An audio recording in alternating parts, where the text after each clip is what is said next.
वला तहसबन्नल्लज़ीना क़ुतिलू फ़ी सबीलिल्लाहि अमवाता। हमें माफ़ी नहीं मांगना चाहिए, हमें लड़ते रहना चाहिए। इस जिंदगी से बिगेस्ट वो जिंदगी है। अगर लड़ते लड़ते लड़ते जीत गए तो अर्तुरुल गाजी है, और अगर हार गए तो शहीद आजम है। अर्तुरुल गाजी है, और अगर हार गए तो कुरान का जुमला देखिए, बल अहया, वो जिंदा है।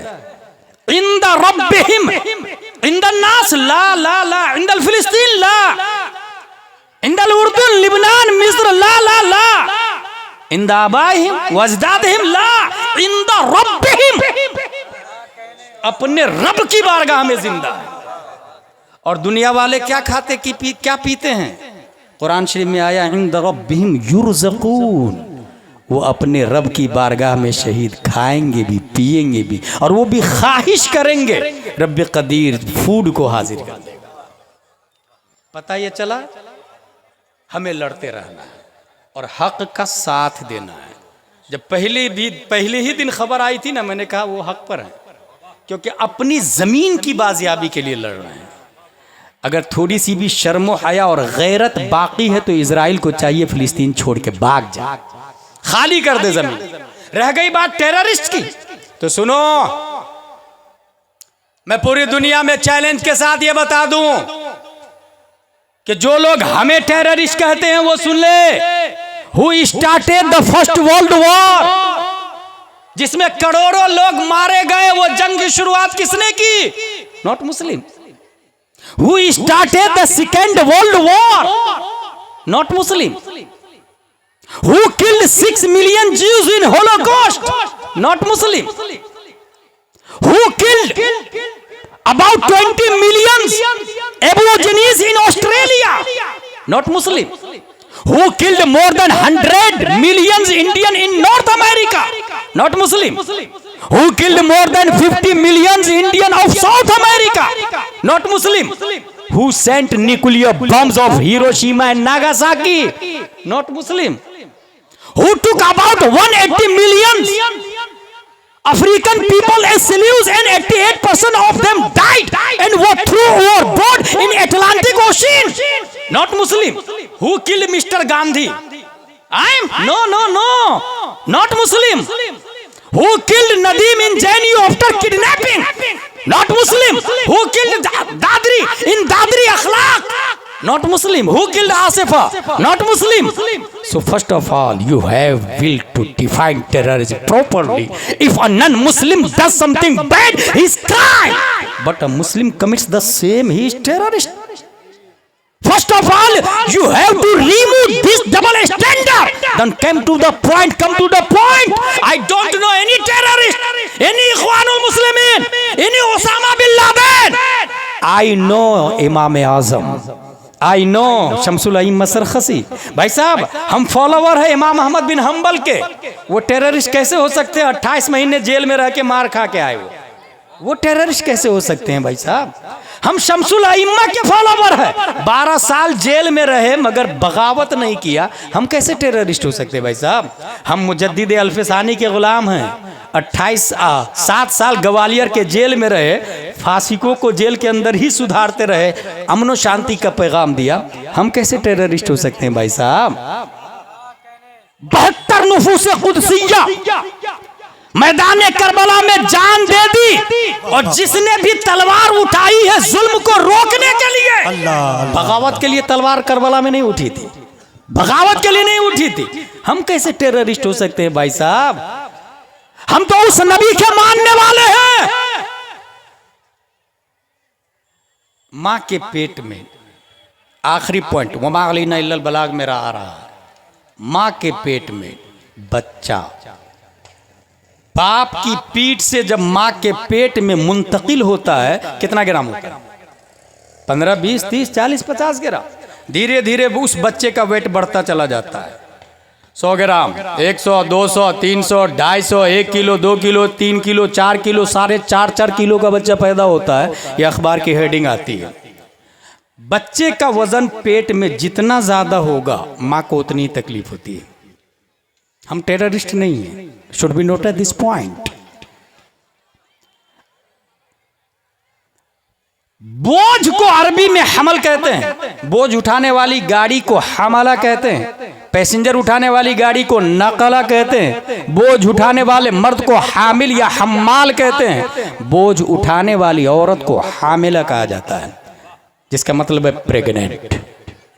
बोझ उठाने वाले, बोझ जितना ज्यादा मां को उतनी ज्यादा तकलीफ। 9वें महीने में मां को करवट लेने में भी तकलीफ होती है। बच्चा तकलीफ का सबब कौन है? बच्चा है तकलीफ का सबब। बोझ जितना ज्यादा मां को उतनी ही तकलीफ। मगर हम उस नबी के मानने वाले हैं जो नबी मां के पेट में है। और हजरत आमिना का जुमला है, यह बरेली के अहमद रजा का जुमला भी नहीं, गौसे आजम का भी जुमला नहीं, ख्वाजा गरीब नवाज का भी जुमला नहीं। ये प्यारे मुस्तफ़ा माँ के पेट में है, उनकी वालदा हजरत आमिना का जुमला। वल्लाही माँ शऊर तो अन्नी हमल तो वला वजब तो लहू सिकला। खुदा की कसम मेरा बेटा मेरे पेट में है और मुझे जर्रा बराबर बोझ का एहसास नहीं हुआ, बोझ का एहसास नहीं हुआ। अगला जुमला सुने, हजरत आमिना इरशाद फरमाती है, आज की माएँ ज़चगी के आलम में दम तोड़ देती है, उनकी रूह प्रवास कर जाती है। इसीलिए एक बच्चा अपनी माँ का हक नहीं अदा कर सकता। जिंदगी भर कांधे पे बैठा के खाने काबा का तवाफ कराता रहे, अपनी माँ का हक अदा नहीं कर पाएगा। क्योंकि ज़चगी के पीरियड में जो तकलीफ होती है उस तकलीफ का कोई कफारा नहीं हो सकता। अगर माँ चाहती बचपन में गर्दन दबा देती, बच्चा का दम निकल जाता, बच्चा मर जाता। वो माँ है। मगर हजरत आमिना इरशाद फरमाती है, मेरा बेटा पैदा हुआ तो मुझे जर्रा बराबर तकलीफ भी नहीं हुई। मैं सोच में पड़ गया, आखिर माओ का दम निकल जाता, माएँ मर जाती है, मगर हजरत आमिना को तकलीफ भी नहीं हुई। वजह क्या है? पढ़ना शुरू किया, अलिफ लाम मीम सयक़ूल तिलकर रसूल लन तनालू वल मुहसनात ला युहिब्बु व इज़ा समिअू वलौ अन्ना क़ाल अल मलू वअलमू यातज़िरून व मा मिन दाब्बा व मा उबर्रियु रब्बमा सुब्हानल्लज़ी क़ाल अलम। इक़्तरबा पढ़ा तो 17वां पारा में ये आयत नजर आई, व मा अरसलनाका इल्ला रहमतल लिल आलमीन। बात समझ में आ गई? जो नबी रहमत आलम बनकर आ रहे हो वो ज़हमत माँ कैसे बन सकते हैं? नारे नारे रिसालत मसलके आला हजरत अज़मत मुस्तफ़ा अल्लामा मुफ्ती गुलाम जिलानी अज़हरी। नारे तकबीर। शहीद आज़म कॉन्फ्रेंस। वाह वाह वाह वाह, सुभान अल्लाह सुभान अल्लाह। भाई साहब टेररिस्ट कैसे हो सकते हैं जब माँ को ज़चगी में तकलीफ नहीं दे रहे हैं? टेररिस्ट की बात कर रहे हैं। एक साहबी या रसूल अल्लाह सबसे अच्छा अमल बता दीजिए ना। नबी ने फरमाया नमाज पढ़ो और नाखून काटो। क्या हम टेररिस्ट हो सकते हैं? क्वेश्चन अराइज, नमाज फर्ज है, नाखून काटना मुस्तहब है। Should be noted this point. इस्लाम में 5 डज है और 5 डजंट है। यह आप लोग को समझना मस्ट है, इसलिए कि कुछ लोग क्या करते हैं, मुस्तहब को फर्ज से अफजल समझते हैं और फर्ज को घटा के नीचे ले आते हैं। 5 डज है, उसमें सबसे ऊपर है फर्ज, फिर वाजिब, सुन्नत मुअक्कदा, गैर मुअक्कदा, मुस्तहब। इसके अपोजिट में 5 डजंट है, हराम, मकरूह तहरीमी, इसात, मकरूह तंज़ीह, खिलाफ औला। सबकी धाराएं अलग अलग है, सबकी सजाएं अलग अलग है, हर एक को एक निगाह से नहीं देखा जाएगा। और यहां एक खास बात बता दूं आपको, नबी का सबसे बड़ा मोजिज़ा क्या है? चांद को फाड़ना? नो। सूरज को बुलाना? नो। दरख्तों को बुलाना? नो। नबी का सबसे बड़ा मोजिज़ा कुरान शरीफ है। एक वली की सबसे बड़ी करामत कौन सी है? हरिपुर में एक वली आए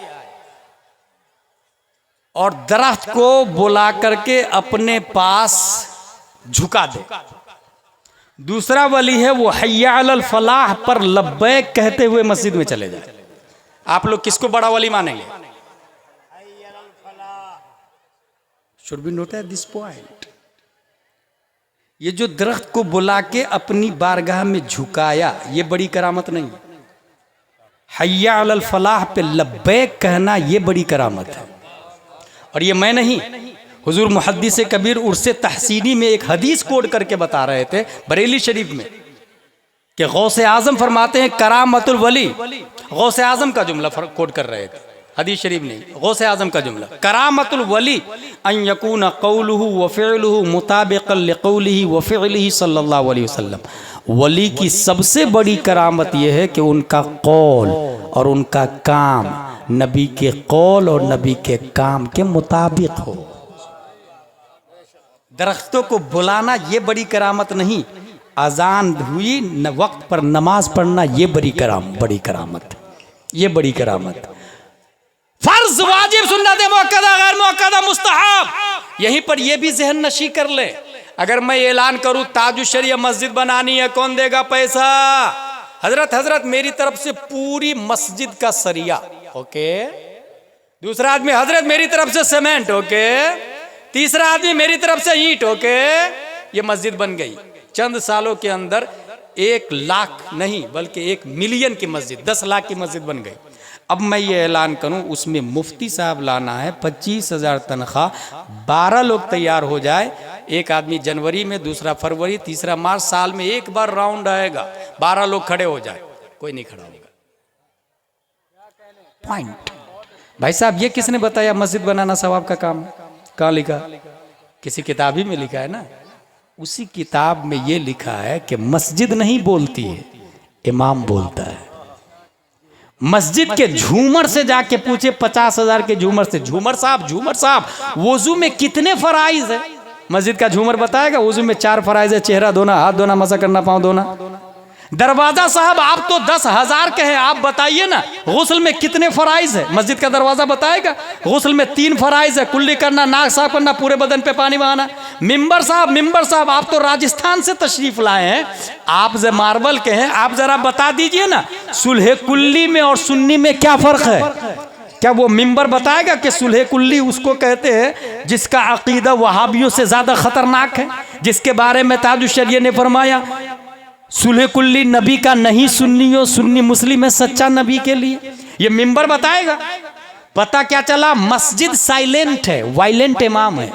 मस्जिद साकित है, नातिक इमाम है।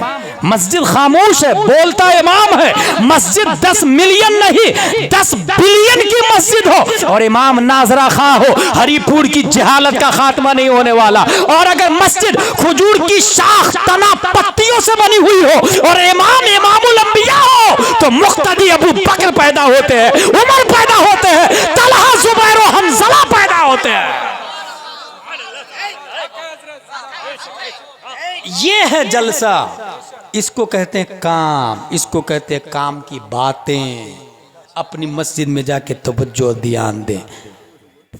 10 डजन सबकी अलग अलग धाराएं हैं, अलग अलग हुक्म है।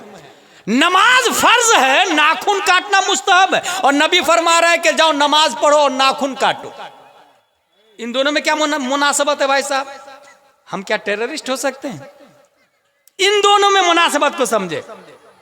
सहाबी ने कोट किया हदीस को और तशरीह की कि नबी ने इसलिए फरमाया उस सहाबी से नाखून काटो कि उस सहाबी के घर पे बकरियां थी, बकरियों का दूध दूहते थे।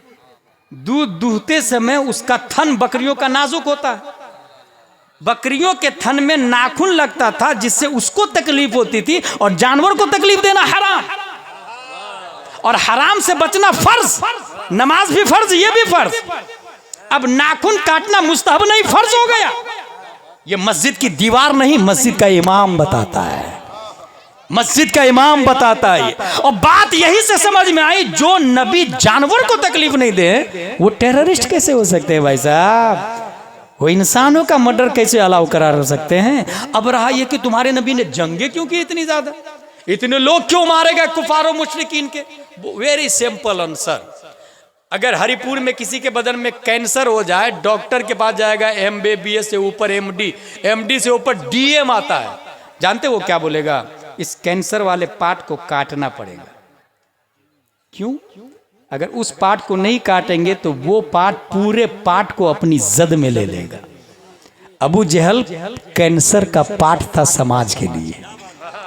उत्बा कैंसर का पार्ट था समाज के लिए, शीबा कैंसर का पार्ट था समाज के लिए। कुल्लो इंसानिन सवासिया काशनानिल मुश्त, कंघी के दंडाने की तरह इंसान बराबर है। ये मिजाज यहूद और नसारा ने नहीं, प्यारे मुस्तफा सल्लल्लाहु अलैहि वसल्लम ने दिया। और जो जालिम हो वो समाज के लिए कैंसर है, उसे खत्म करना समाज की हिफाजत के लिए है। इसीलिए पूरी दुनिया को ये अमन का पैगाम है कि अगर टेररिस्ट से नजात चाहते हो तो पूरी दुनिया में इस्लाम का सिस्टम लागू कर दो, इस्लाम का निजाम लागू कर दो, जिसका ये दावा है मन कतल नफ्सन फकअन्नमा कतल अन्नास जमीआ व मन अहयाहा फकअन्नमा अहया अन्नास जमीआ। एक इंसान को मारने वाला पूरी इंसानियत का कातिल है और एक इंसान को बचाने वाला पूरी इंसानियत का एहया करने वाला है। ये इस्लाम का मिजाज है। इसलिए मेरे भाई, ये मिजाज आप अपने बच्चे को कैसे देंगे? जब आप उनको तालीम देंगे, उन्हें समझाएंगे। बच्चे सादे कागज की तरह होते हैं, उनमें जो आप लिखेंगे वही लिखाएगा। इसलिए बच्चा जब छोटा हो तभी लिखना शुरू कर दे। कभी आपने इसकी बहुत भारी दलील देने जा रहा हूं। इंसान अगर बहरा पैदा होता तो फिर वो गूंगा भी रहता है। फिर से सुने, इंसान अगर बहरा पैदा होता है तो वो गूंगा भी रहता है। क्यों? इसलिए कि कानों के रास्ते वोकेबलरी जाती है, अल्फाज जाते हैं, दिमाग की डायरी पे लिखाते हैं, फिर दिमाग ऑर्डर करता है तो जुबान उसका प्रोनाउंस करता है, फिर इंसान बोलता है। लेकिन कानों के रास्ते वोकेबलरी नहीं गई, अल्फाज ही नहीं गए। मीम अलिफ जबर मा नून गुन्ना मा, कानों के रास्ता गया नहीं, दिमाग में लिखाया नहीं, इसलिए बोल नहीं पाता। जुबान है, मखरज है, खुरूज नहीं। मखरज है 14 मखरज, 15, 16, 17 मखरज, सीबुए फर्रा और खलील के इख्तिलाफ के साथ साथ मखरज है, खुरूज अल्फाज नहीं। हैरत की बात है। वजह क्या है? वो बहरा है।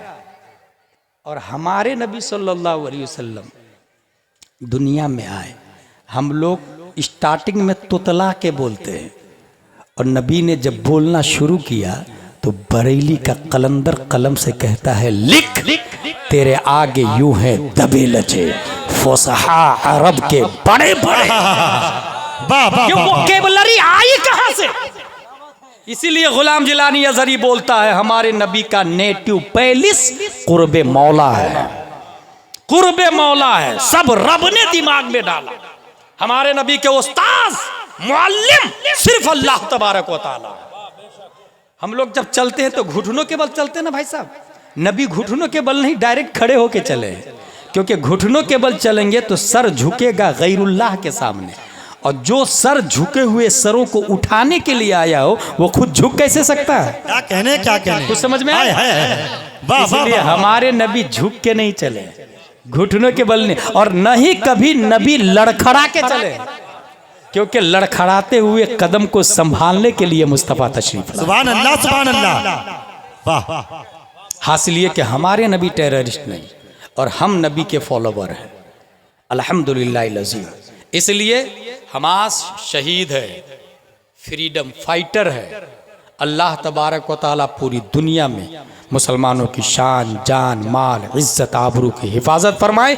अपने बच्चे और बच्चियों की तरबियत और तालीम पर पूरी तवज्जो दे। अगर उन्हें यह बताना हो कि ये हमारी मस्जिदें हैं तो अपनी बच्चियों को तालीम पर तवज्जो दें, और तवज्जो सिर्फ शुरू से दे दे।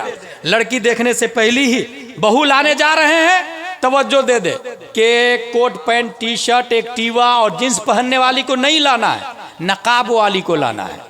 क्योंकि बाप जब ऐनुद्दीन होता है तब बेटा डॉक्टर गुलाम जाबिर शम्स मिसबाही पैदा होता है। बाप अगर उलमा की कद्र करता है तब बेटा गुलाम नासिर मिसबाही पैदा होता है।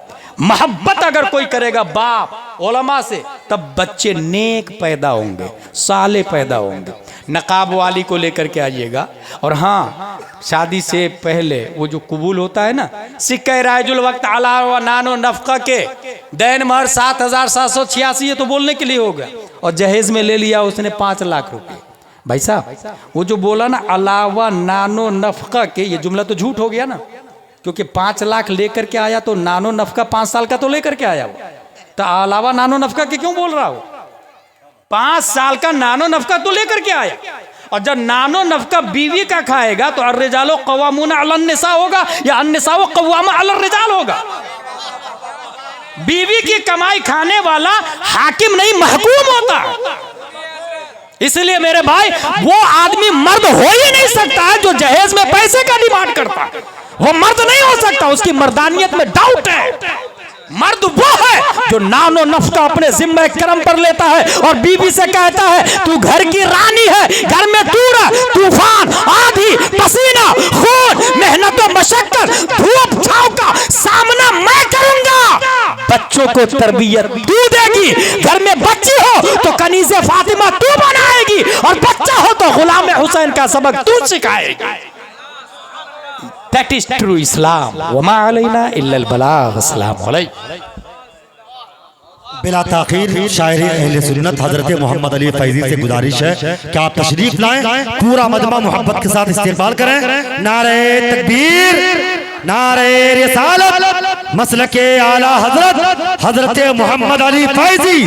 करो दरूद की कसरत, नबी की नात पढ़ो, जरूर बरसेगी रहमत, नबी की नात पढ़ो। नबी की नात के सदक़े मेरा अकीदा है मिलेगी हश्र में जन्नत, नबी की नात पढ़ो।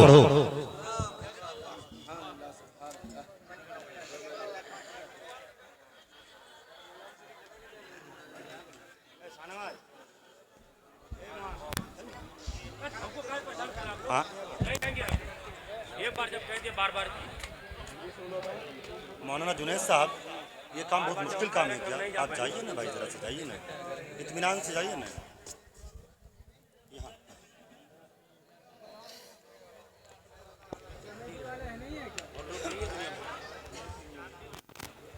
इशारा तो समझ में नहीं आता। अरे चुप बोल,